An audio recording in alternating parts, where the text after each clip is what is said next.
companies, I executed many projects across various geographies, maybe US or Europe or Asia. I work with bigger government departments also. So I have built a team of around 100 plus, and I want to share my knowledge. So again, I once again thank Sambram College and especially the CS department for inviting me for this particular webinar. So we conduct like faculty development training as well as the student development training and as well as internship. So these are all our various customers, education institutions, various universities in Bangalore, outside Bangalore, as well as various IT companies like L&T, NextGen, Philips, and Aspire inside and inside and outside of Bangalore. And today, I would be talking about Python as a generic program language and why Python is becoming so predominant nowadays.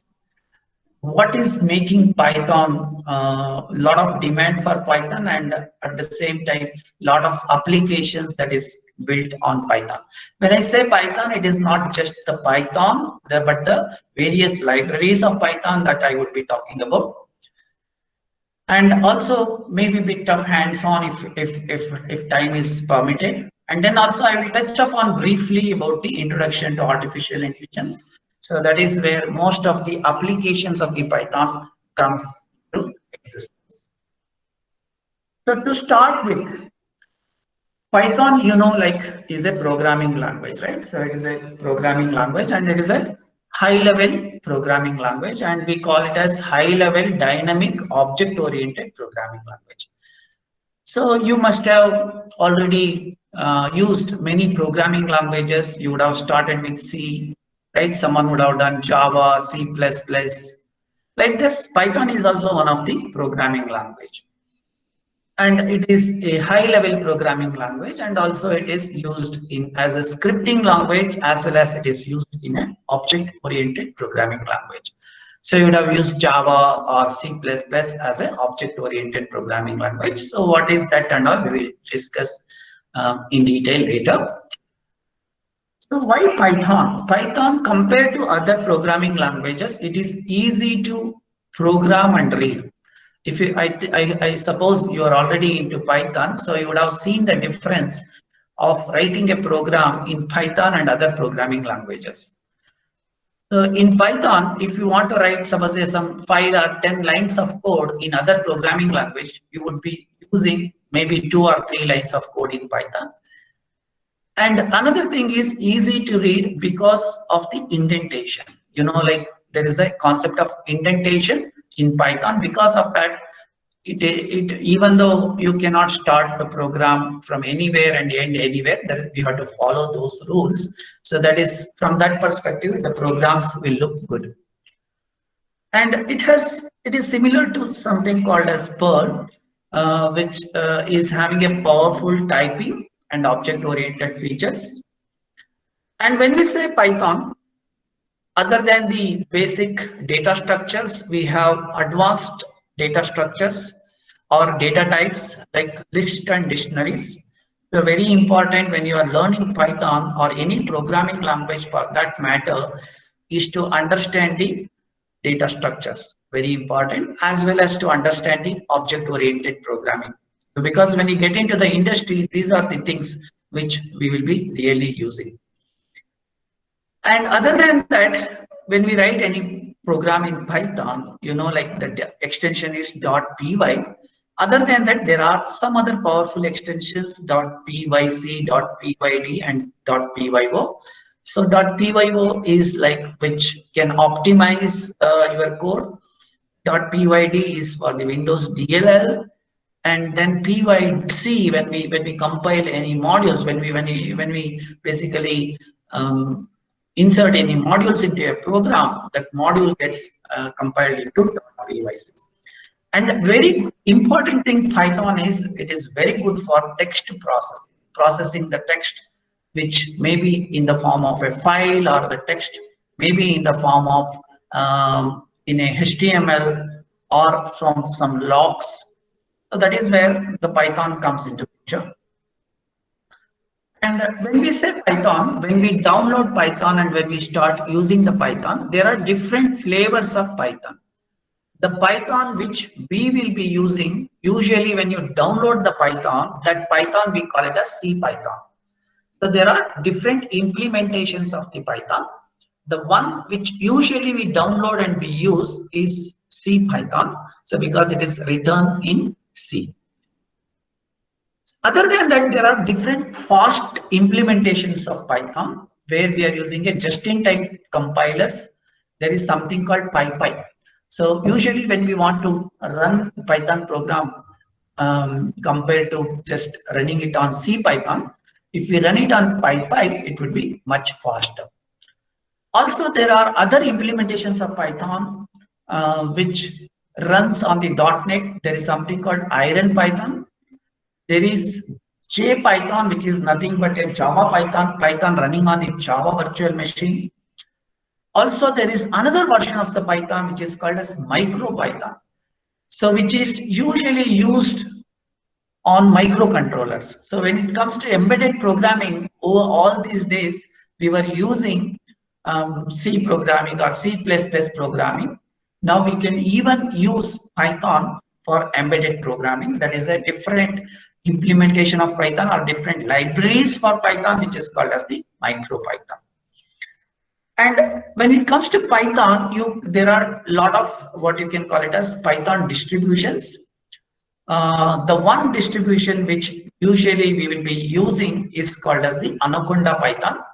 So there are different distributions. The one usually everyone will be using is Anaconda Python, and it has set of tools when we start download and use the Python. So there are many other implementations, and one of the tools usually which we use along with the Anaconda Python, we call it as the Spider, which is an IDE, integrated development environment. Like you have Eclipse for Java, right? Similarly, there is something called Spider. And when it comes to, before understand Python as a programming language, we should basically understand the difference between two kind of things which you would have done already, which you are aware. There are few programming languages which we say it is compiled, few programming languages which we say interpreted. So when we say compiled, the compiler takes that source file and it reads from line number 1 to line number n, and it compiles into an executable code, right? So that is what when we write program using C, C++, Objective-C, that is compiled. When it comes to interpreted, as you know, like interpreter, it is going to read line by line. For example, JavaScript is an interpreter which we are running on our browser, right? Which is going to read the line by line, execute the code line by line. So there are pros and cons of both of them. So compiled programs are a bit faster, but it is difficult to debug. And one more thing is, it is mostly platform dependent. That is mostly platform dependent. At the same time, interpreted programs are easy to debug. It is bit slower. So that's why these programming languages, you know, like Java, C#, VB.NET or Python, we call it as hybrid programming languages, because sometimes if they ask whether Python is an interpreted programming language or is it a compiled, you can say it is a hybrid. It uses both the good features of the compiled and the interpreted. So this has a good advantage because the Python or Java, you know, like it is not running directly on the operating system. It runs on top of something which is on top of the operating system, which is a virtual machine. You know, Java runs on Java virtual machine. Similarly, Python runs on the Python virtual machine. So that is a layer between what you can call it as the operating system and our program. So it has good advantage. What is the advantages? One is these programs or the program, whatever you write, or independent of any platform. So that is what is the major advantage. That is where Java picked up a lot in 1995 onwards. So Python is picking up now. That is what is the major advantage. If you look at you people are already aware of the differences of the compiled and the interpreted, but now I am stressing upon because of the Python. So usually it is bit slow. That's why we use just-in-time technology, just-in-time compilers, and at the same time, the main advantage is source code is available. So when you want to run the interpreter, so the source code is available. When you say compiled program, the source code is not usually available. So as the source code is available, a lot of things can be done with Python, right? So there are bit that is what is the major difference in terms of using other programming languages and Python and Java. And these are the pros and cons. This is ready to run compile, but the disadvantage is it is not cross-platform. Whereas this interpreted is cross-platform, bit slower. That's why we are using some other kind of JIT compilers, and the source code is public. So that is what is the advantage. But whereas here it is source code is private. So this is very important point from the perspective of the growth of Java. Okay, so let us see what are the key features of or the perspective of growth of Java as well as the perspective of growth of Python. So the key features are it is free and open source. So you might have seen something or open source or free, but it is not open source. Whereas this is free as well as open source. That means you can take the source, you can modify, you can do something. And it is portable. Portable in the sense whenever you write any program on any operating system, so same program can be run on different operating system. Where this was not the case with the C or C++, and it is interpreted and it is object oriented. It makes use of the object oriented concepts. You are all aware of inheritance, polymorphism, and all. When we want to build a bigger systems in the real world, usually we will be using the object oriented concept so that it brings in the lot of modularity into the code and also reusability increases. It is easy to program, and the another thing is good thing is large libraries. It has large libraries as it is open source. A lot of community has started contributing to building the libraries. Okay, that is what is the advantage of using Python because it is open source. Not the same case in case of the Java, even though it is free, but it may not be open source. Now currently it is with Oracle, right? So this is what is the advantage. And we can do a lot of things with Python. One of them is the graphical user interface programming. We can write Windows kind of programming.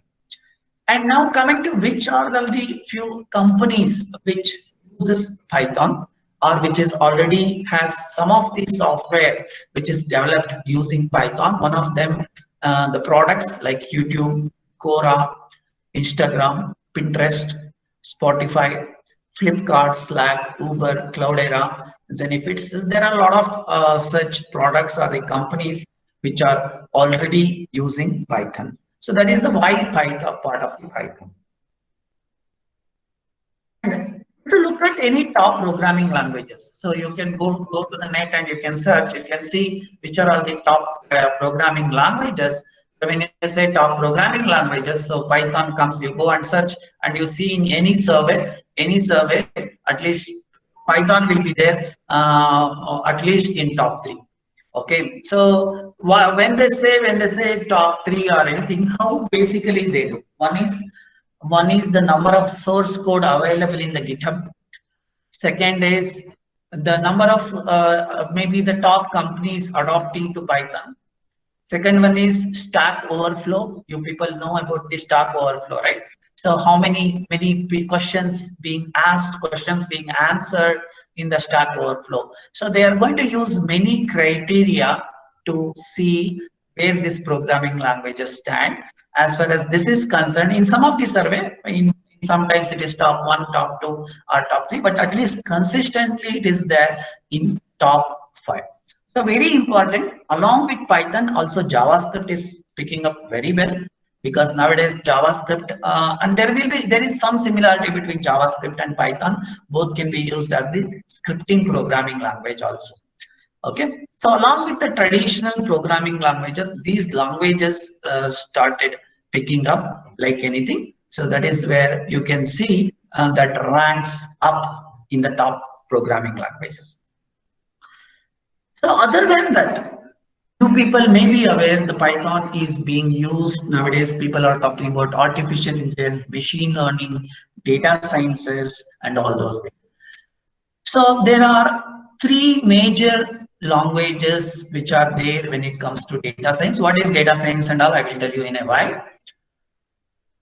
There are three things. One is called as SAS, another one is R, another one is Python. So if you look at that also, Python is ahead of its rivals or ahead. One is, it is a generic programming language. It is not built for a specific thing, but the people who started using it, they started building libraries so that it could be used in various applications. Okay, so this is where the trend continues. And as I told you, it is being originally YouTube was written in Python and MySQL database. Yahoo also, one time Yahoo was very predominant. Now it is not there. So when we all started our career at the time, the search engine we were using Yahoo or Alta Vista. There was something called Alta Vista which we were using. Google came much later. So at that time Yahoo was predominant. And then Google uses a component called as Google Spider, which is the search engine. So Google main thing is search engine, right? So many component of that is built using Python. Does not mean that entire Google is built on Python, but some of the few components are being built using Python. And also there is something called Dropbox, which is a web-based hosting service. Okay, so where we wanted to host our application, deploy our application, right? When we build the application, so that is where the Python is being used. Dropbox uses Python. Other than that, it is being used by sites like Shopzilla, which is a comparison website. Suppose sometimes what happens when you want to buy something, you go to any shopping, any e-commerce and you buy. But there are some websites which compare various products. Suppose I want to buy 40-inch TV, it will show up all the TVs of different companies, and you can compare and contrast and you can buy it. That is where they use. Similarly, there is something called Zope Corporation, which has developed something called Blueprint, so which is again web application server which uses Python. And there is something called UltraSeek server, which is a commercial search engine. Like this, Google is a search engine which can be used by anyone. There is a commercial search engine also that also uses Python. Other than that, there is a utility called Yum, which is a package management utility, which is used in the Linux operating system, that also being built in Python. So what is the point I'm trying to say is it's already being used. These are the few of the applications or few of the companies which I'm mentioning. There are so thousands of companies which is already using it. Now, why Python? You know, Python as a programming language, you know, it is a generic programming language. What you do as a student, you do like some of the programs which is required for to clear your university exams, right? So there will be labs. So then they will ask you to write some kind of a program you execute and all. So if you look at the broader perspective, Python, one is it is used as a generic programming language. Other than that, there are libraries which are built top of Python, which can be used for various purposes. If I have to tell you what are the purposes, one is within the Python only we can develop graphical user interfaces. What is a graphical user interface? Like the calculator in our Windows operating system, we call it as a graphical user interface, GUI. Or anything like if I open up a Excel, it is a graphical user interface. So we can develop that kind of graphical user interface by using Python, plus there is something called Tkinter or any other GUI libraries, we can build it. And with Python, we can do database programming. You can connect to any database and you can do the database programming along with the Python. Other than that, we can build system utilities. So what are the system utilities? Like when you get out of I mean when you complete your engineering and when you go for job, there are different kinds of job, right? So one is you can be a developer. You can be what is called as a DevOps engineer. That is basically used for deploying the application, or you can be administrator, system administrator. So there are a lot of work will be there in as a system administration. They have to take the backup regularly. They have to copy the file from one place to another files. They have to monitor the servers, things like that. There also we can write small utilities which can help us to do those kind of a thing. Server uptime, server runtime, memory management, those kind of things also we can do. Other than this, as I told you, like it is very good for the internet scripting. That means we call it as web scraping, scraping the data from the net or scraping the data from various sources, putting it together and presenting it like the way Google does, right? So that is also where a lot of usage of Python is there. Other than that, you can use Python for web application development. So now when you want to use web application development, what are the alternatives? One is when you say web application, you have to develop a front end, you have to develop a back end, there is a middleware, right? So you can use Python for developing web applications, not just the Python. So there is some libraries, we call it as Flask. There is a library called Flask, okay, which can be used on top of Python to develop the we call it as RESTful web services. We can develop the web service. And we can use it for extensively for machine learning, artificial intelligence. Python is being extensively used, and it is useful for image processing.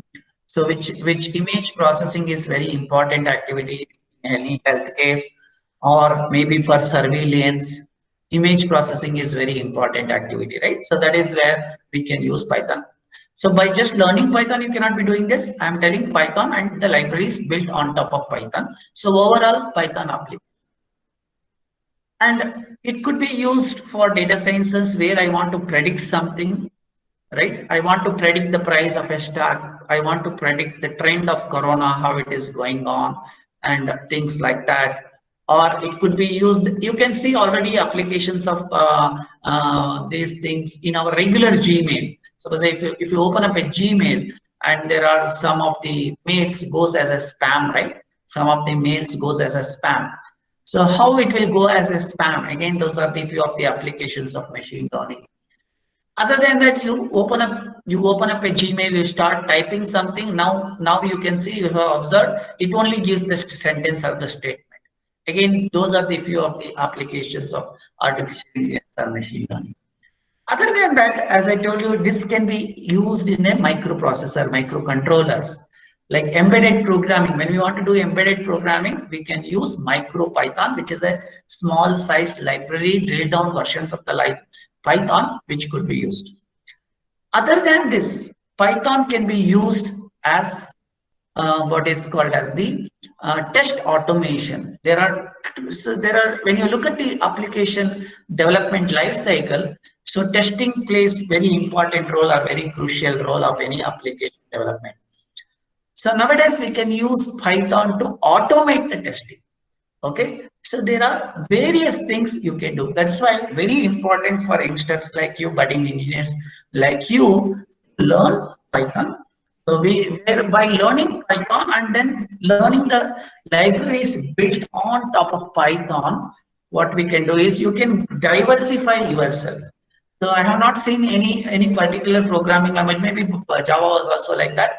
Other than Java, like Python, where once you start learn the basics of Python properly, and then you can move anywhere. Suppose you want to get into DevOps, you want to get into test automation, you want to get into web application development, you want to get into embedded programming, you want to get into more deeper into artificial intelligence, you can move on.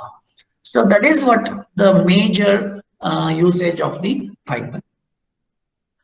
And as I told you, like this is extensively being used in various industries, be it weather forecasting, be it analysis of the scientific analysis. Now, a lot of, see, because of the corona, a lot of testing, a lot of is happening, a lot of experimentation is happening, or any kind of a scientific analysis that is where we use. And advertisement, targeted advertisement. So like, see, nowadays you see what is happening, the advertisement becoming more and more specific, more and more targeted. Earlier it was generic, now it is very specific. So suppose if you buy something, then suddenly they will say the person who has bought this also bought this. Okay, so those are all the various kind of the targeted advertisement. And it could be used in the risk management analysis, financial frauds, right? BFI sector, banking, insurance sector, where a lot of, once we have the data, we need to analyze those data and to see like the fraudulent transactions and things like that. So that is where this can be used. So why Python is becoming so predominant is, new use cases of Python are the major growth driver for increasing the demand in Python skills. That means it is slowly being used in different industries, and it is being slowly being adopted.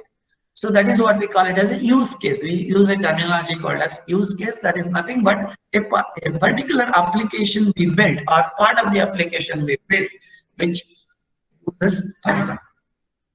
And another thing is, there are so many libraries which are being built by the community, and because of that, a lot of people start writing the library. So you want to get started with, say, machine learning, you need not to start from the scratch. Already libraries are being there, but just we should know how to make use of that. We need not to write our own complex algorithm or anything like that. So that is where you can see one of the new packages that were added to the standard libraries, like there is something called Baidu, Pandas, SciPy. So that is where it is taking the growth to the next level. And as I told you, it is being used in the weather forecasting by companies like ForecastWatch, real-time online advertisements, or asset risk management, scientific laboratories like Los Alamos.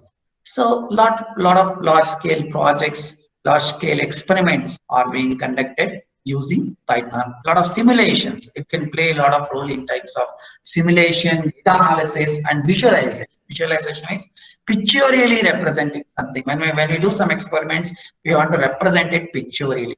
So that is where the major applications of Python is being used in various laboratories. So you hope you may be knowing the history of Python. So this was conceptualized by Guido van Rossum. So this is the guy who has actually started Python, and he started conceptualizing the things in 1980s, but real thing came up somewhere in 1991 onwards. And if you can see the history of Python, it started in 1994. Remember 1994-95, that time Java also started.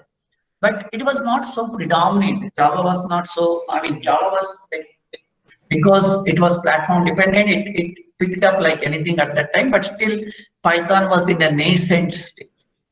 And as you know, like this guy has written, I mean, named this as Python because not of the Python as a snake or something like this. He was a big fan of some called Monty Python, which is a reality show or something in BBC. So he was more fan of that. That's why he put his name as Python. And still he maintains he plays a vital role in the directing the growth of the Python, and there is a core team. And actually it is like a Python org, like it is not like a company, it is more of a community. So that is where Python is growing, and that is what the growth of Python. So it all started with version Python 1, and then we had the first most popular version 2.7. 2.7 version was there, then came 3.0. So there was a bit of difference between 2.7 and 3.2, because when you search in the net, still you may get some answers of for any questions of this thing in Python 2.7, which may not exactly run in Python 3.2 or any other library. So there is a bit changes is there. So this is where then now we have like I think Python 3.9 or something is there. and most of the like things with Python 3.0. So a lot of releases are happening nowadays. So this is a bit of history of the Python.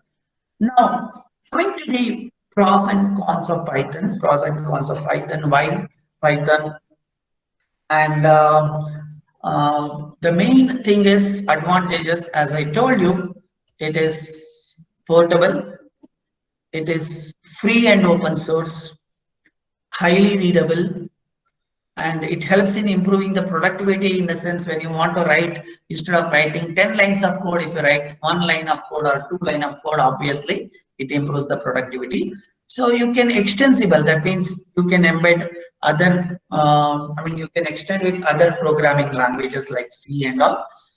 And it is object oriented, and you can use it in Internet of Things. A lot of things are converging, a lot of what you can call technologies are converging, like one of them is the data Internet of Things. Another one nowadays we are talking about blockchain, that is being used for the secure transactions, right? So many of the technologies are what you can call it as integrating together, and similarly you can use it in the embedded programming. And data science, it is being extensively used in the data science, where we have a lot of libraries which are built on top of Python. So that is what is the major advantage. And when it comes to the disadvantages, not so very good in the mobile computing, the way mobile computing is being used in other programming language.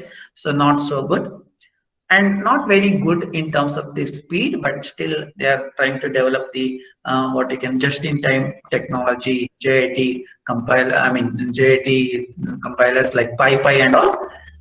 And the data layer is not well, what you can call it as, developed, in the sense like other programming languages or data layers are very well developed there, but here it has not gone to that level. But still, having said that, it is being extensively used, and the thing is, it is free and open source. People can modify the code, people can use it, people can give it to the community. So that is what is the advantage, the less coding.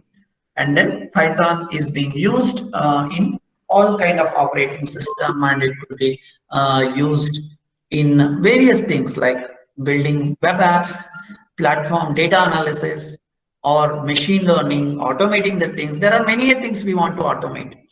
Okay, and even Python can be used for gaming. So now slowly people started using for building the games and also visualization. That is where, if we can see the point number 3 here, so now Python is everywhere.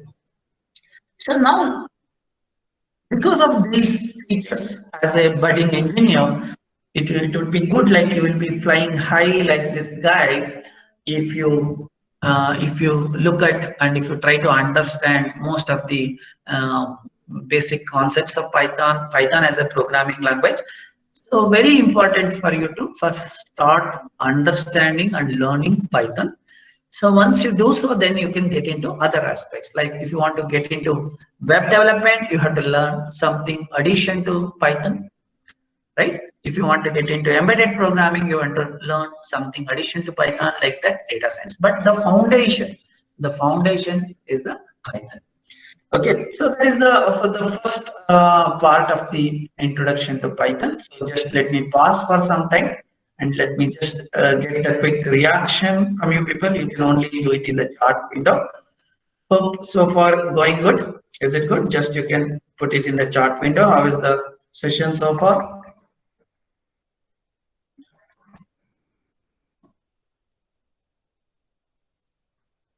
Able to understand? Okay, so hope it is helping you people.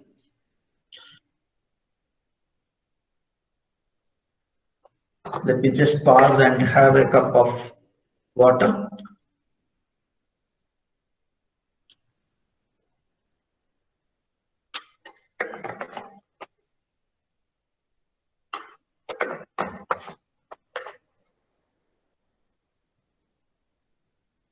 Okay. So just let me ask you a few questions here only. Have you started writing programs in Python?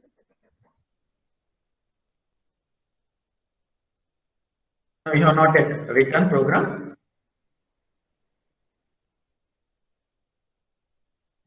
Okay, not yet.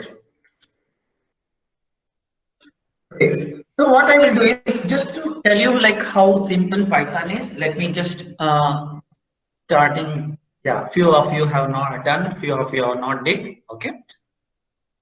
Okay, Kaushik says he has done. Good, great.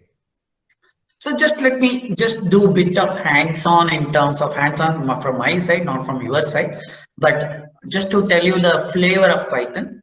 Okay, so that then I will take up the next session where next session in the sense continue this session with bit of introduction, introducing you to higher end of Python in terms of using artificial intelligence and all. So like now, let me tell you the my experience of using Python. I was working with Cisco. Then we were working. I was working with Pearson. You know Pearson. Okay, Pearson is the largest what we can call it as the publishers. So you know, like a lot of books when you buy, right? So there comes this book is published by Pearson, right? So that book is being published by Pearson. So that is the big. So the Pearson actually uses extensively for. They have their own courses for various various kind of students. They have courses for like 10th standard, 12th standard. They have courses for MBA. They have courses for BBA. They have a lot of courses. So we were developing the course content and quizzes and everything for the Python. So that is where I started Python, and we were using Python and then Django. That is it. Django is nothing but a framework. It is a web application framework. So that is where I was using Python. And then we were building many of their what you could call it as a course content and all. So other than that, we were using their Angular as the front end. We were using front end as Angular, back end as Python, Django. So where a lot of applications we have developed is that is my personal experience. Other than that, I'm using Python along with IBM. So recently I was working with a company in Australia where we were developing a chatbot by product. Suppose now you go to Amazon or Flipkart to buy some products, right? So I was working with this thing where we were having a chatbot. Chatbot is nothing but like, you know, like a charting where you want to buy something, you can start charting, and where machine will understand and start working and start interacting with you. So I was working for that particular application where we were interfacing with Amazon and Amazon's and Walmart's and trying to get the products. So that is what was another experience of me working with Python. So other than that, now actually I'm working with some research PhD students where we are going to do some kind of analysis on some of the diseases like Alzheimer. You must have seen like something called Alzheimer. So where the image, so we have an image. Basically, we wanted to understand and classify whether this particular patient is having that particular kind of a disease or not.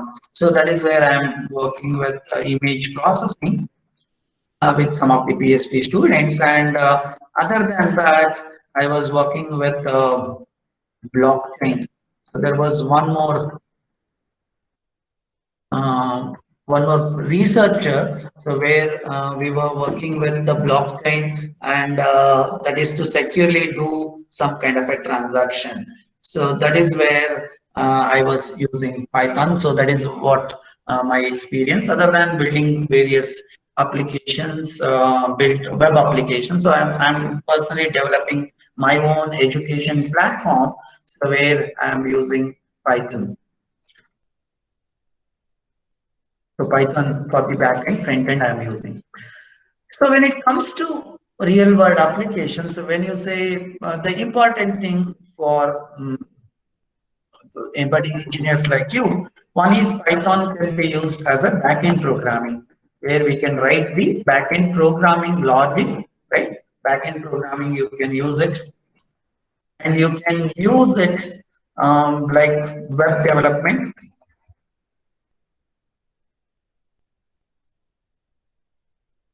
With frameworks like Flask and Django, right? This is what we can use. So this is where you can get started, and later on you can work with data scientists, where we can be working on any machine learning or data exploration and model building. Okay. So other than that, you can also use this for test automation. Okay. So that is automating that. Suppose if I want to see when you do for any go for any e-commerce or anything, you just put all the products into a cart and then you check out and all, whether it works fine or not. That is what we have to test it. So in those things we can automate it, and also you can do the embedded program. So this is where it comes in. So when you want to get started, it is very easy to get started. You can download Python, right? So you can say download Python, and you can go to the net. And the latest version is 3.9. So when you download this particular Python, so then it comes with a what you can call it as IDE called idle. So there is one more IDE called idle. So which when you download Python, it comes with idle. So which comes with idle. So you can start working use that particular IDE. But most of the time we won't be using idle. So what most of the time we'll be using is we will be downloading Anaconda. So when we download Anaconda, what is the advantages?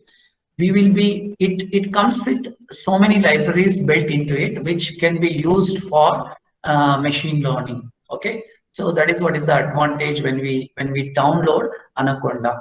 So usually what we do, and downloading and installation is quite easy. Other than that, what we do is usually we do download Anaconda. And again, as I told you, it is a virtual machine. So you have to download. If you are using a Windows, you have to download a specific Windows implementation of the Python, because the Python itself is platform independent, but the PVM virtual machine is platform dependent. So when you say download, you can see when you go to here.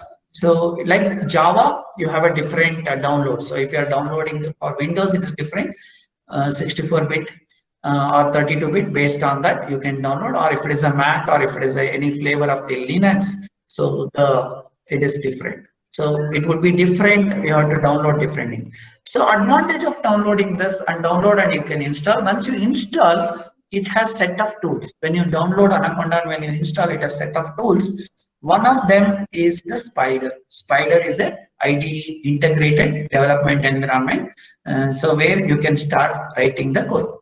And once you download the Python and once you install it properly, first thing you have to set what is called as a path, right? You have to set a path.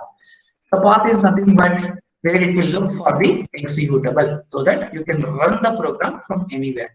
So once you download and install, you can see whether what is the version of the Python. You can the command prompt. So you can check in the command prompt. See, now I'm using version 4.3.7.6, right? So this is the version I'm using. So when you download and when you set the path, again, you people should know like how to set the path. And the path is nothing but where you can find this Python executable and you can set the path in your programs, in your system, right? So you can check in your system whether Python is installed. You can go to your PC and check whether in your advanced system settings, right, environment variables, whether that path for the Python is set or not. So this is where you can set if the path of the Python is set. See here, Anaconda path is set where my Python executables are there. So that is what is the second thing you have to see. The first thing is you have to download Python, and then second thing is you have to see whether the path is set. Automatically the path will be set if you select properly, if you do installation. That is the step to start working with Python. So this is where you can download the Python. So once you do that, then usually I will be using this particular IDE. We call it as the Spider. Spider is the IDE, or we can use Jupyter Notebook. There are two things. One is Spider. So if you want to get started with Python, if you download Anaconda, if you type Spider, okay, and then double click on it, and then the Spider opens. So Spider open, it is like similar to your Eclipse or Visual Studio Code. So this is what is the IDE where we will be using. So just to tell you like how simple Python is, just let us do some few basic code so that you can know like how it is easy compared to other programming languages. So now let me just open up a folder. So just let me open up a folder.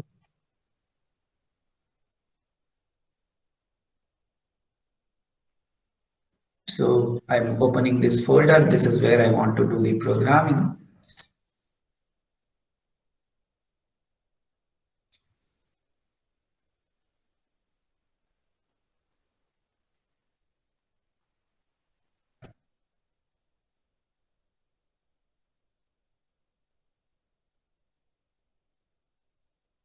So this is where if I want to do the programming, very simple, right? So let me just start it with getting started.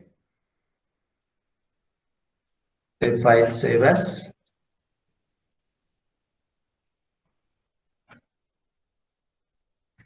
And the extension is .py, python.py. So you want, like you are all written hello world program and all. Okay, I think it has gone to some other folder. Let me save as.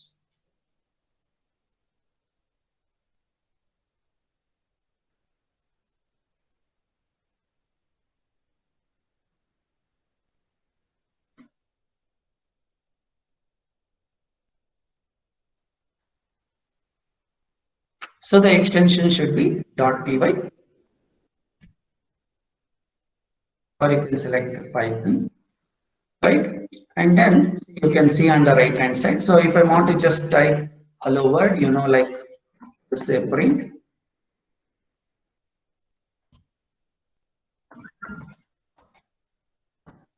Welcome to Python, right? So you now compare yourself with doing the same thing in C or Java, where you have to say include some of the files, you have to write main, right? In Java, public static void main, open the brace, close the braces, so many things. Instead of that, we are doing it in only one line of code, right? So only one line of code you can write the Python, and on the right hand side you can see the result. On the right hand side you can see the result, right? How you can get started easily with Python, right? So you can get started. And another important aspect of Python is the dynamic typing. In the sense, you need not to explicitly define the data type. Okay, so dynamically data type is decided.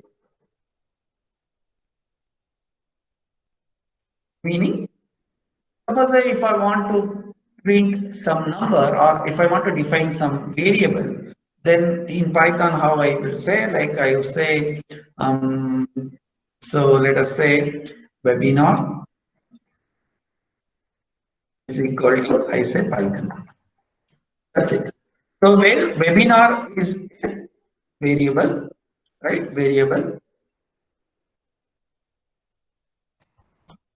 Webinar is a variable, but I have not defined the data type. So still, we can print it. You can still print it. right? You can still print it. So it says applications of Python. Does it mean Python does not have a data type? You know, these are called the building blocks of any programming languages, right? So what are the building blocks of any programming language? Like, what are the building blocks? As you know, this is a comment in Python. What are the building blocks, right? One is the data type, right? Second is the operators.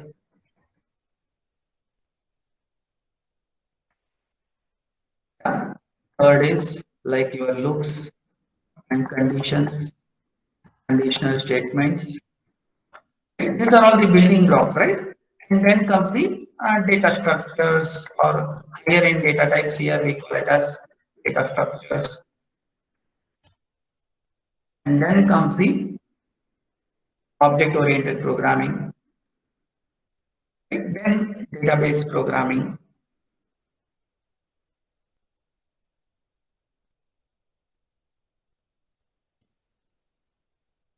Then comes the like your exception management and then file handling, right? So these are all the basic things in any programming language, right? Any programming language, if you know any programming language, and that too I'm talking about the object-oriented programming language, these are the few of the things which you would be using, right? So just to give you a gist of Python, as I told you, what are the data types here? See now let me take it dynamically typed. So type is decided based on the data what you assign it to. So here, like I want to know what is the data type of webinar. Then we can say something like print type of webinar. Right? When I do this, you know, like it's another advantage is as it is a interpreter, you can select a program which you want to select a part of the code which you want to run. It is not possible in Java or C. C++. Here, this is the advantage. See, I have selected only this part of the program and I did. So then it says it is class str. It is nothing but a string. That means you have data type.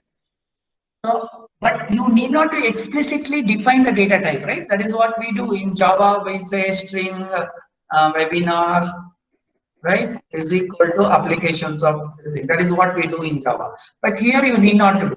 Based on the value, what you assign it to the variable, it is going to take. So now I have assigned a string. How do you know it is a string? Because I put it in a quote, either in a single quote or double quote, anything you put. It is a, which is nothing but it is a it is treated as a string. Similarly, let us say so I want to set the age, someone's age, say 45. So here it is a number, right? So then if I say print type of age, so here when I run this, you can see this is nothing but it is a int. So it is dynamically typed. This is what is the meaning of dynamically typed. In the sense, based on the value what you assign it to the variable, it is going to. So you need not to explicitly decide, explicitly set the data type. Okay, explicitly set the data type. So that is what is not required.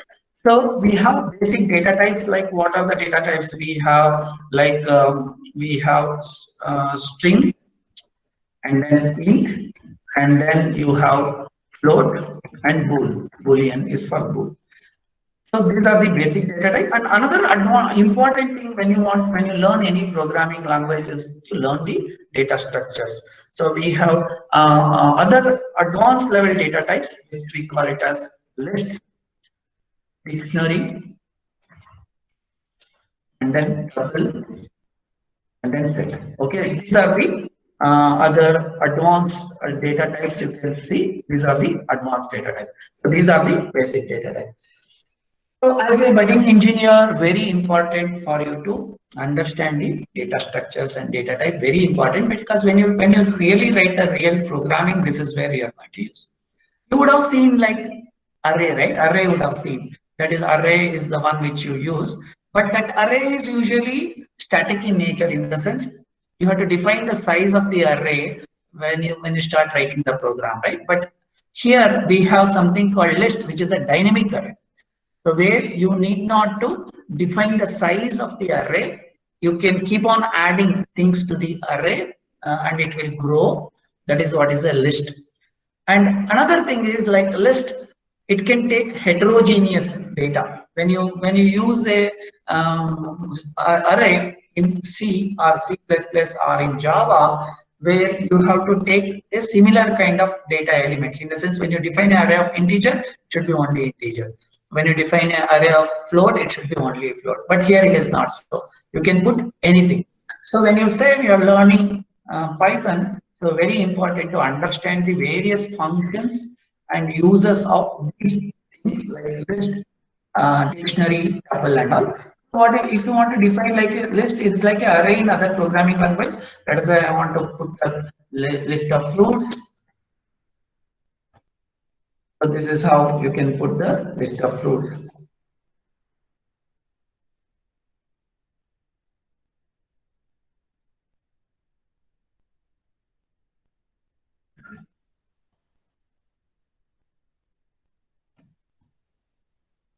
So this is how you can define. You need not to define any data type or anything like this, and you can print fruits. So like this, you can do.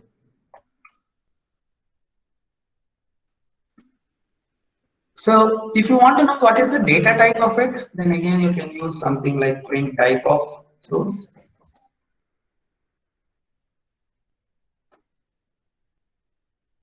So it says it is a, and all these data types here are class. There is nothing called primitive here. Everything is a class. So it says class list. So this is what is the data type. You can say this is a data type. So this is how you can do. And another thing, as I told you, you can add some numbers to it. It won't throw any error, unlike like other programming language. It won't throw any error like I say some 1, 2, 3, which does not make any sense in terms of the fruit, but still it takes, right? So very important for you people to start and understand these things like list. And there are a lot of operations on list. You can append something. You can append something to this. There are many operations associated with. And here there is something called variable explorer. With that, you can see what is there in that particular variable. So in the spider, you can see what is there in that particular variable. So you can do this understand when you say when you are learning Python, this is very important to understand what is kind of list. And another thing is which is called as a dictionary. Dictionary is another data type which usually will be using the key value pair. The key value pair. So the key value pair is nothing but let us say a simple like directory, telephone directory or mobile directory. It's nothing but a key value pair. So key could be the name and the value could be the number, mobile number. So this is one of the important data structures or the advanced data type you have to use in Python. So this is the key value pair. So where you can get the value based on the key. So this is another important thing using when you say you know Python and all. And other than this, there are other data types like tuple, which is a constant list, and also set. It is like a mathematical set, okay, which cannot take the duplicate value. So these are the basic things you should start off. Just I am giving you a bit of how Python would be. I started with the data types. And then you have operators, like you can do all these operations, right? Arithmetic operator, relational, logical, anything you can. So you can do any of the operators you can use. So it is there in any programming language, like suppose I say num1 is equal to 10, num2 is equal to 100. So you can just say result is equal to num1 plus num2. and then print result, right? So this is what you can do. So any of these operations you can do using this.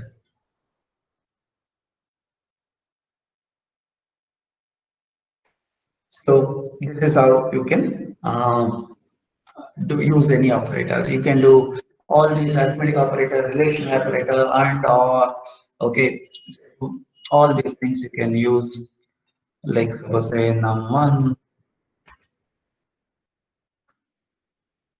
greater than num2. Here it is lesser, right? So it is going to say false. It is going to print false, right? You can use any of the logical operators and say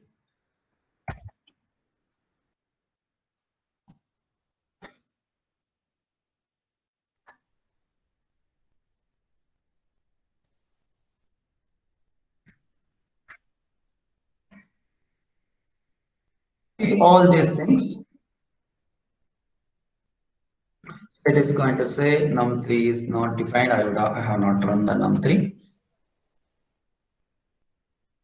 So very easy. You start loving this programming language once you start exploring and once you start really using this.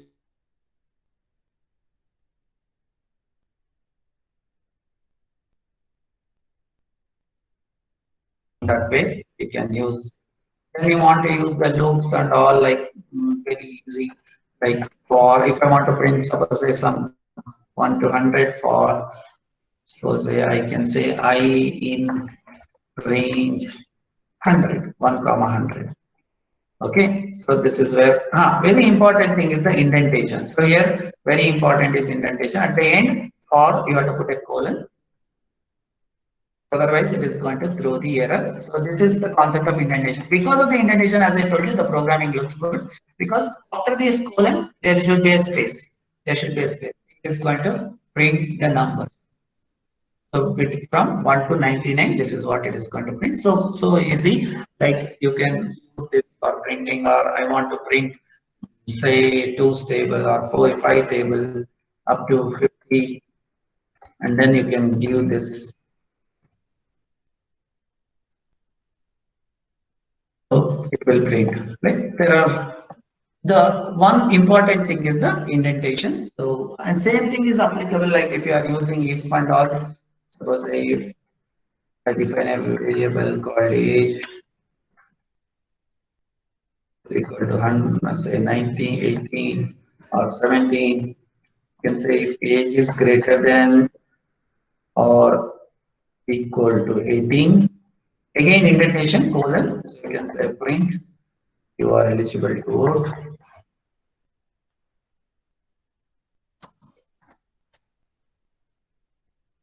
Else they say you are not eligible to vote.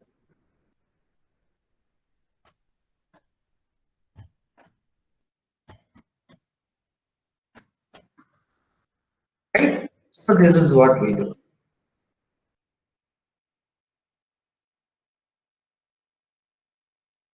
So here you can see again indentation. So after the EL, so there is nothing like, see other programming language, what we do, we use a curly braces, right? We use a curly braces for if loop, for loop, if condition, for condition, not. So there is no curly braces here. It's all indentation. That means if I want another line to be here, then it should come below that line. So these are all treated as a block. Okay, they are all treated as a block from here to here. They are all treated as a block. There is no open curly brace, close curly brace. Only based on the indentation, it is going to decide whether it is part of this or not. So this is what is the indentation. So quite simple to use this.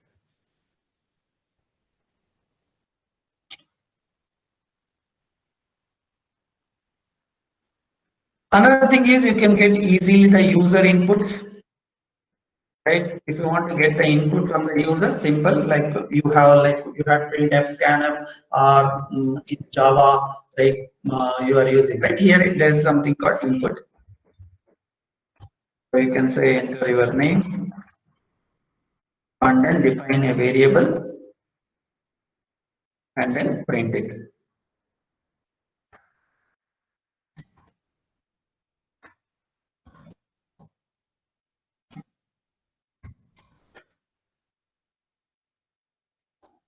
Okay, so this is where you can print this. Okay, so what is your name? I say Raghu. It is going to print Raghu. So this is how we can get user input, and there is also something called casting. You want to convert some format into another format, you can use. Suppose by default, whatever you enter, it is going to treat as a string. If I want to convert one format to another format, I have to cast it. Suppose I will ask age. So input into your age.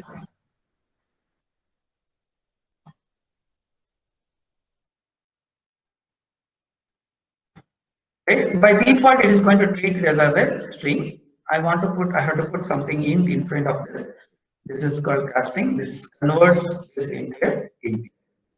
So this is how we can convert from one format to another format. So just I am telling you like the gist of using Python. Okay, so this is how you can get started with Python. Then you can do the object-oriented programming and everything you can do. So I started off with data structure. So you can add a list to a list. There are a lot of things you can do.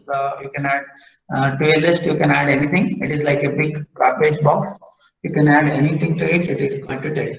So very important thing to understand, as I told you, list and a dictionary. And then when it comes to the object-oriented programming, like you would have known in other programming language, let us say I want to create a class of employee. So you can say class employee. And then again here indentation. So there are something called constructor. Hopefully you know about the constructor. If you have learned Java or C programming, there is something called constructor. Okay, you use constructor and then you can use that. So there are a lot of such things which we can use when we start writing the program. Like suppose there is something called constructor, def underscore.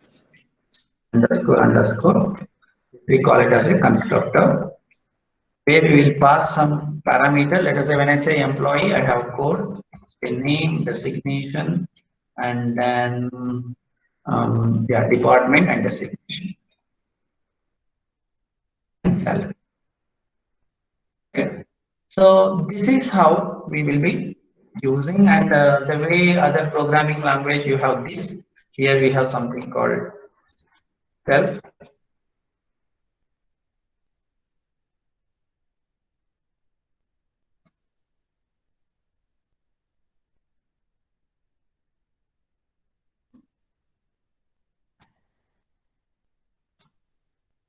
Right? So this is what we call it as a constructor. So constructor, like if you have done in other programming languages, it is nothing but the name of the method which is having the same name of the class, which is used to create the object. This is used for object creation, right? And similarly, these are all the methods. Okay, I think before that I would have told about the method. I will tell you. So there is a method called self. Okay, so where I can return something.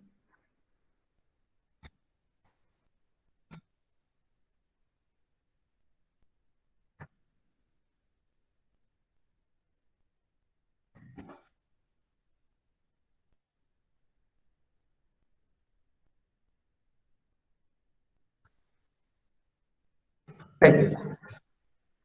Okay, so just let me jump a bit. I have not told you about a function. How to write a function? Suppose I want to write a function to greet you. I said def greet. So this is how you write a simple function. You say print welcome to Python webinar. Okay, this is how you write a function. This is how you write a function. Start with def is nothing but the define and the name of the function, and then the what you can call the body of the function, and then the function content. And now I say greet. When I say greet, this is how I'm call a function. So again, function indentation. Here, greet. I start like this, and this is this. So when I run this,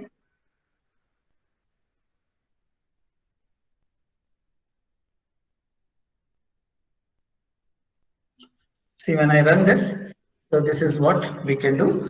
So welcome to Python webinar. So this is how we can write a function. Suppose I want to write a function to calculate simple interest. So very simple, P comma R comma T. And again indentation, you can say return P star R star T.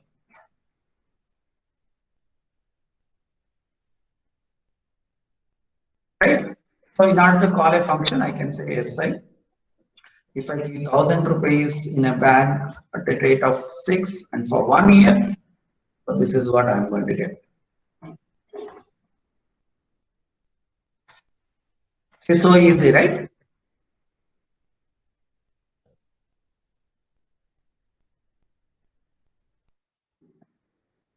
So this is so easy when we can write this. So when I run this, see I'm going to get the simple interest, right? So return by 100, I have not done the 100. So this is how I can write the simple interest, right? And so with the function, this is called as a function. So then we will move it to the class and objects. Like this is what is a class. You know, class is a blueprint or a template. Object is the real thing. So like when you are doing your house construction, first you have a plan, right? That plan we call it as a blueprint, and a real house, your house, is what is nothing but a object. Similarly, here also you have a class and an object. So this is a class employee, and it has a constructor. Constructor is nothing but where you can initialize the employee, or you employee with this data. When you say employee, it should be having a code, it should be having some name, right? Department designation and all. So when we use the object-oriented programming, we use like functions, we call here as methods, and the first parameter should be self. Self is nothing but like this. Self is nothing but this in Java. So here now I want to create an object. Where is a object employee? Suppose the employee one, and then I can say something like employee. You need not use new or anything. You can pass the code. Let us say employee code one, and employee name is say Ravi, and employee department is say IT. Designation is a programmer, and salary is some value. Right? So this is how I created a person. If I want to know about that person, means you can call this. So we can say print employee details. So comma emp1 plus dot emp1 dot info. When I say emp1 dot info, it is now it will print just the code and the name. Okay, this is going to print the code and the name. So this is how you can write a class and an object. Okay, so it has printed like this. So then you can do programming like bank. Suppose I want to create a banking kind of a programming. Just let me type the program, and then I will again revise what and all the things we can do with Python. And I won't be touching much about the artificial intelligence and all. So that could be another webinar which we can discuss and do that. Okay, so just if you want to do some kind of a programming like real world example where I want to create an account and all. So when you go to a bank, right, what you do first, you open an account and you deposit money, you withdraw the money, right? All those things you do, you withdraw the money, and you check the balance. So if I want to write that kind of a programming, how I can do? So just to simulate an account,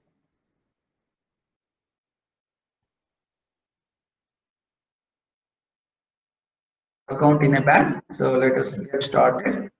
So this is how I can write say class account, and and then we have a constructor.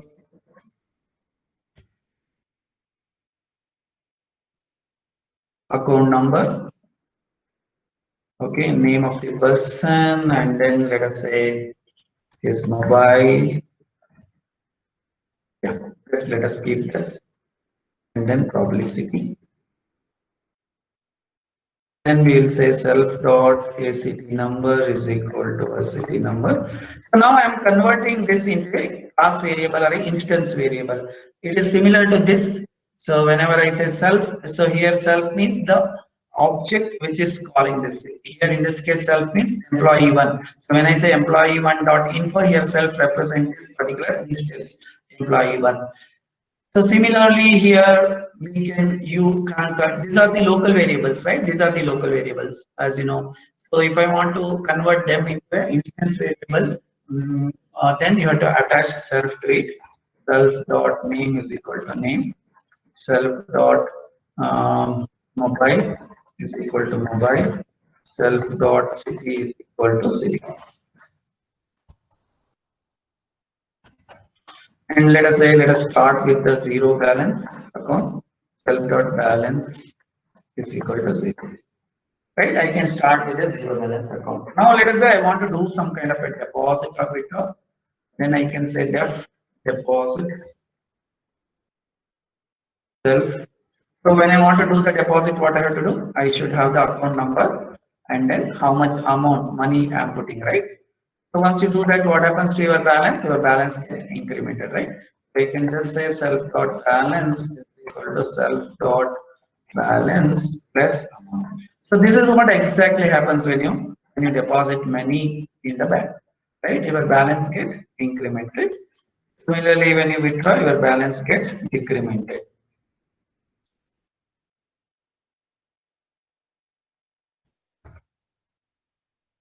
So just you can say minus, right? This is what happens. And then sometimes you want to check the balance. You want to deposit or withdraw, you just want to check the balance, right?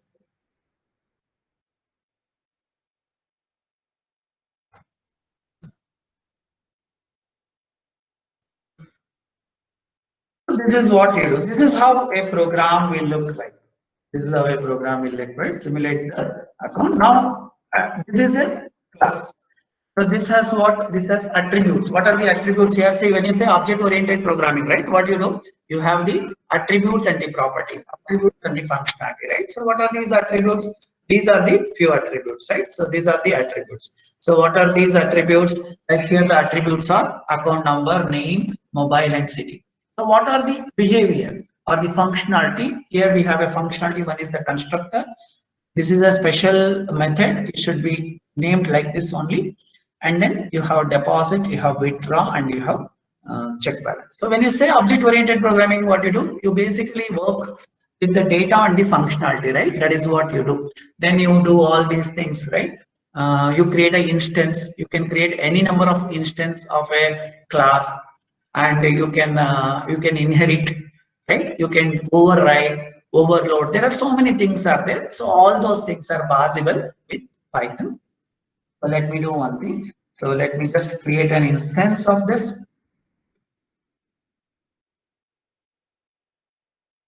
So I want to create account one. So say, what is this account I want to create with account number, say 100, name say Ranga, and then what are the other part? Mobile and city.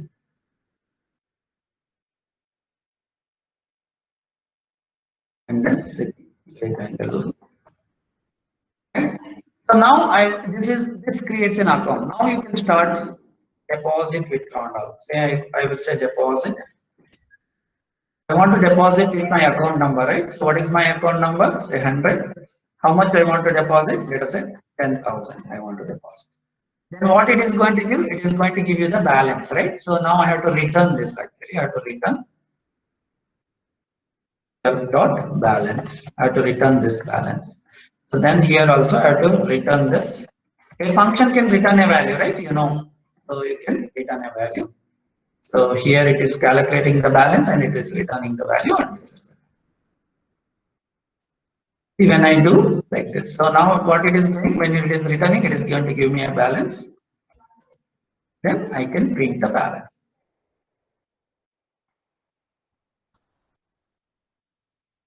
Balance after deposit, right?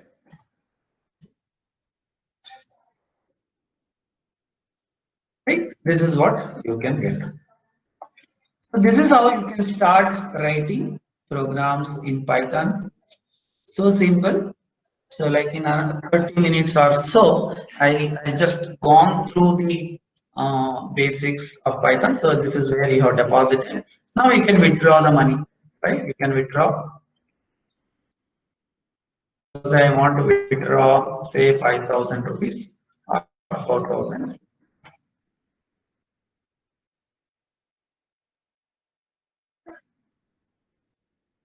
Okay, balance after withdrawal.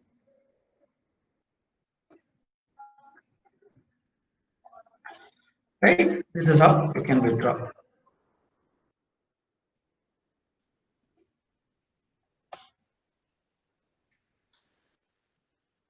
Okay, so this is how you can withdraw. See, after your withdraw, your balance is around. So similarly, you can check the balance. So this is how you can get started with Python. So in just 30 minutes, quickly 30 to 40 minutes, I just explained like how you can get started with this. What are the things I have explained? The basic data types, like you have string, integer, float, boolean, and then advanced data types like list, dictionary, and there is a tuple and set. Operators, it could be any operators, arithmetic operator, relation operator, logical operator, bitwise operator, and you can do the loops like for loop, while loop you can use, and then if, else, if, and then the data structures, advanced data structures like list and tuple, and oops. So as a program, when you say programming, you should be very start. You basically what we will be using any programming as we go ahead is mostly the object-oriented programming and the data structures. Using the data structures and object-oriented programming is very important. See now, I can put an account into a list. When I say data structure, this is what is the meaning. Because I want to get the list of accounts, then what I said, account list. I can create an empty list. To this list, I will add the account object. Then I would say append ACT1. So this is where we do. Then we loop through and we wanted to compare all the accounts. I want to know which account is having highest balance and things like that. So these are all very much important when you come to the industry. This is what we do. Other than that, we can use Python as a scripting where you wanted to do some kind of operations, memory management. Then you can use it as a scripting. There you need not to use it like a object-oriented programming language. If you look at C++ or Java, any program you write, it starts with class, right? Here it is not so. Here you can write like a script. These are all we call it as a script. Okay, so you can write a script can be there, and plus an object-oriented programming can be there. You can put everything together also. Usually we call it a script. When you say getting started.py, we call it as a script. So this is how you can use Python. So just to conclude, like what are the things you can do? As I told you, applications of Python. So you can use it in wide areas. Just to conclude, now why Python is becoming prominent? Because of the two things. One is improvement in the computing power. See now, when you want to do all these things, artificial intelligence, machine learning, image processing and all, you should have huge data. Nowadays, data is available. Because of the explosion in the internet, you have a lot of data. Earlier, it was not there. That's why Python, even though started earlier, it was not becoming so famous because nowadays, explosion of the data, you have a lot of data, very much essential when you want to get into the machine learning from the data. Right? That is what we want machine to learn from the data and all. That is where we get into artificial intelligence kind of a programming. Second thing is, one is the availability of that data. Second one is the computing power, because you need to process lot of data. Earlier, the computing power was not there. Now you are getting a better hardware, and even cloud is available, right? If you don't have that much computing power, you can offload it to cloud. You can give it to some server in the cloud, it can do that. So that is where the Python is becoming predominant. So the two things, the major two growth factors are Python is an open source and community is there, which has developed lot of libraries to work on all these aspects, be it web programming, be it internet scraping, be it writing system utilities, be it image processing. You need not to start from a scratch. There is already some libraries available. You can start working on that, be it Internet of Things, be it embedded programming. So most of these areas, Python is being used. When I say Python, it is not just the whatever the code I have written, that is just the basic, right? On top of that, you need to learn library. So the growth path for you is first to learn Python. Once you learn Python, master the object-oriented programming, master the way you use data structures, and then database, then you can get into learning other things. So you want to get into what you can call it as data science, where you have to learn data analytics. There are libraries like Pandas, NumPy, SciPy, and then Matplotlib.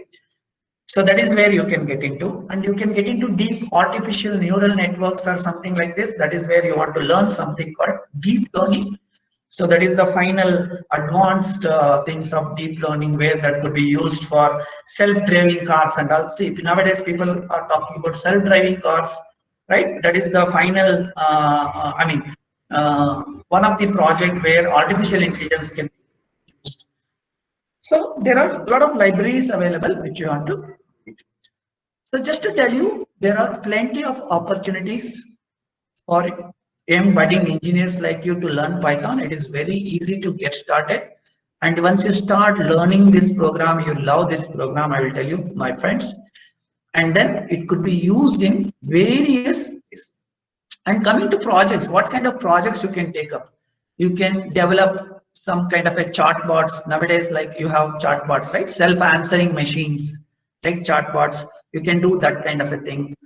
Text to speech conversion, speech to text conversion. You have Google Assist, you have Alexa, right? You can say, Alexa, can you play music? It will play, right? So those are all again applications of artificial intelligence. And also you have from the security purpose, home camera you have, right? I have one camera MI 360, so which can detect the intruders, and it can alert. If I have a mobile app, it will alert me, right? So a lot of things you can do with the Python as a programming language, and the libraries built on top of Python. So it could be used in industry, it could be used in healthcare. Okay, so it could be used in developing educational apps and chatbots and things like that, and embedded programming. So there are plenty of opportunities, plenty of avenues.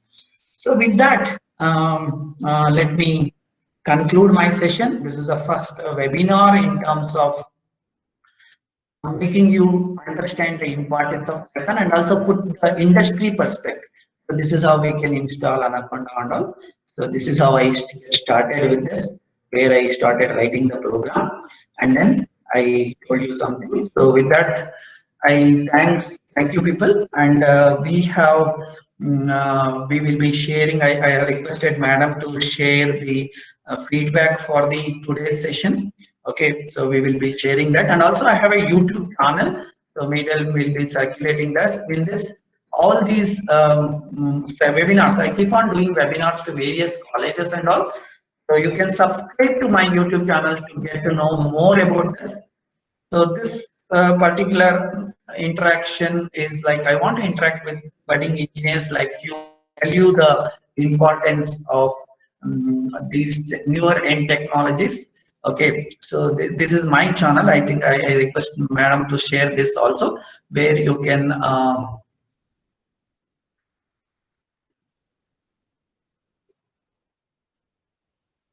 Oh, this is another one, not this one. Okay, my channel is different. Just a minute.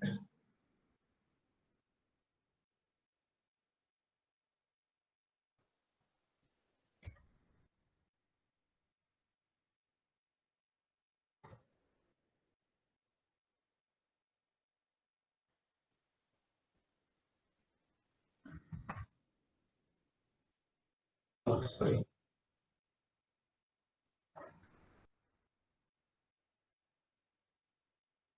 So this is my channel where I'm creating. See, recently I've done the webinar series for corporates, like where more than 500 people have attended. I did for other colleges like Acharya, and also I will be also putting your webinar. I mean this webinar also. So this is my YouTube channel. You can subscribe to this. I will be keep on adding all this content which comes free of cost for you people. So with that, this is my,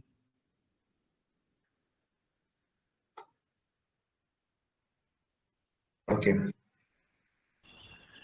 So this is my thing. So with that, let me thank again Malama Madam for giving me an opportunity to talk to you people, and also Professor and also Dr. John Peter sir for giving me an opportunity to interact with the people. So at least you are a very good audience in terms of listening to me, and many people are there till the end. So over to you, madam. Now I'm requesting Professor Srikanth SP sir to deliver vote of thanks. Okay. Srikanth sir. Yeah, Yeah. yeah. Good evening. So, uh, I have the privilege of proposing vote of thanks. So, thank you. First of all, I would like to thank Mr. Raghu Prasad Pannandu, CEO, Kaushalya Technical Training and Consultancy Service. So, this was really a well-planned webinar. Within 2 hours, you were able to introduce to our students. So, what is data type? So basic data types, advanced data types like list and dictionary and tuples. Then you are able to introduce object-oriented concepts.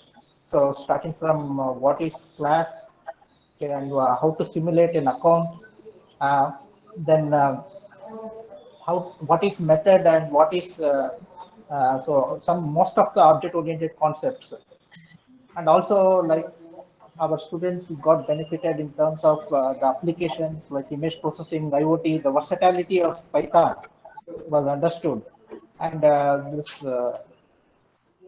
it's very appropriate time because from the next month the VTU is also going to start virtual labs, so you will get a hands-on session in Python. So this is a good start. So my heartfelt thanks to sir. Thank you very much, sir. On behalf of management, on behalf of Computer Science Department, Sambhav Institute of Technology, I would like to thank.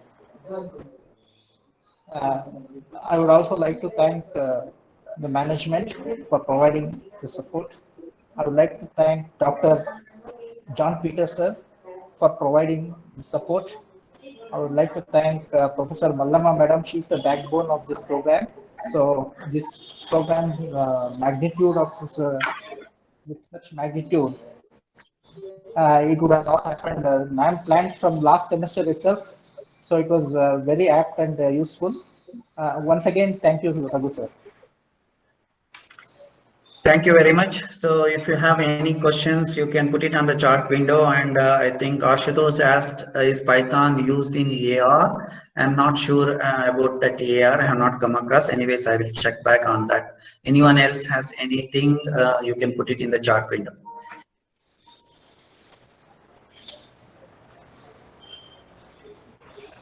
And also post that we have a feedback form, and madam will be circulating the feedback form. So please give your feedback. It will help us to better our quality of delivery of these webinars, because I also will be engaging with other colleges.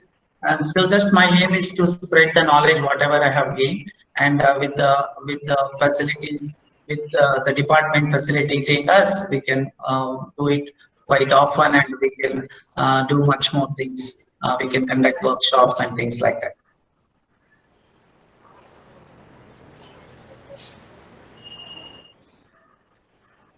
So if anyone has any other questions, you can ask me.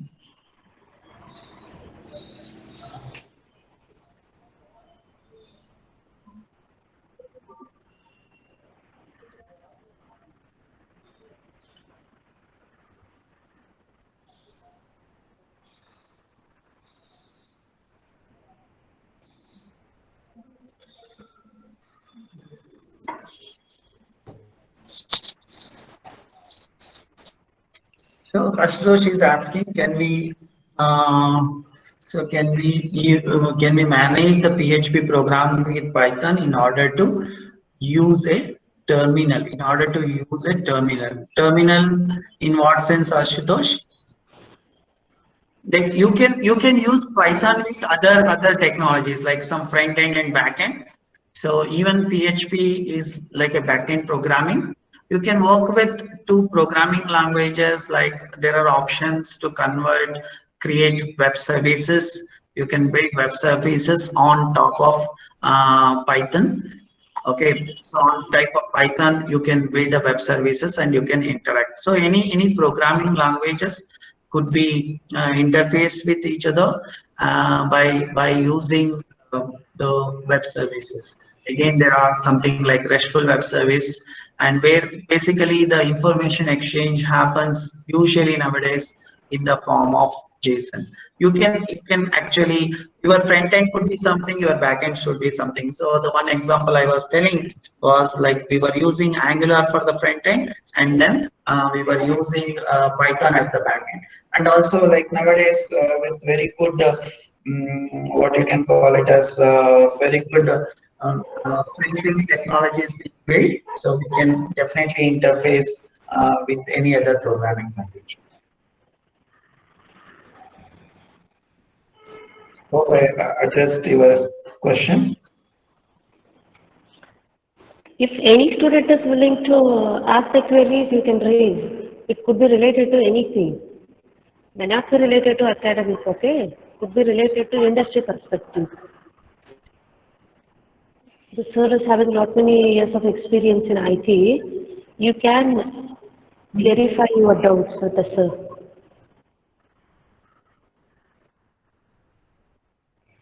The namespace, yeah, again, another question was there from Rahul Kumar in terms of the namespaces, so that in order to avoid the collusion of the program, it is like almost like a package or things like that. So where the programs, if the names are not, if you keep the names unique for different packages and all, so you can use the namespaces. So where basically the ambiguity can be avoided. So that is where you can use the namespaces.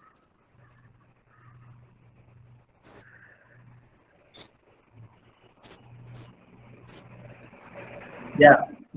So you can further your this thing is you can focus on AI again is a bigger word. So AI is one of the areas. You can also get into AR, like when you want to get into gaming or when you wanted to build some systems where you want to simulate something. That is where AR would be used. Both areas are having a lot of advantages, and these are the areas where a lot of experimentation is happening, a lot of research is happening. Yeah, you can focus on AI. Yeah, that is also good. If you are interested in AR, you can get into AR also.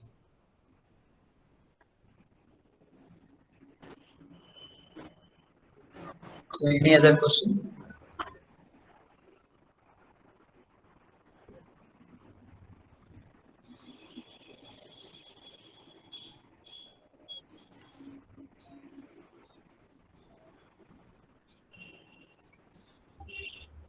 Okay, so if you don't have any other question, once again, I thank Professor Malama and also the HOD and all the staff who have attended today's class along with the students. So I thank you very much. So thank you so much for the wonderful session, sir, and spending your precious time with our students. Thank you so much. And we need same kind of cooperation even in future as well. Sure, madam. Yeah. Thank you so much. Okay, thanks a lot. Okay, let me conclude this session. I will close this session. Thank you very much. Yeah. Thank you so much.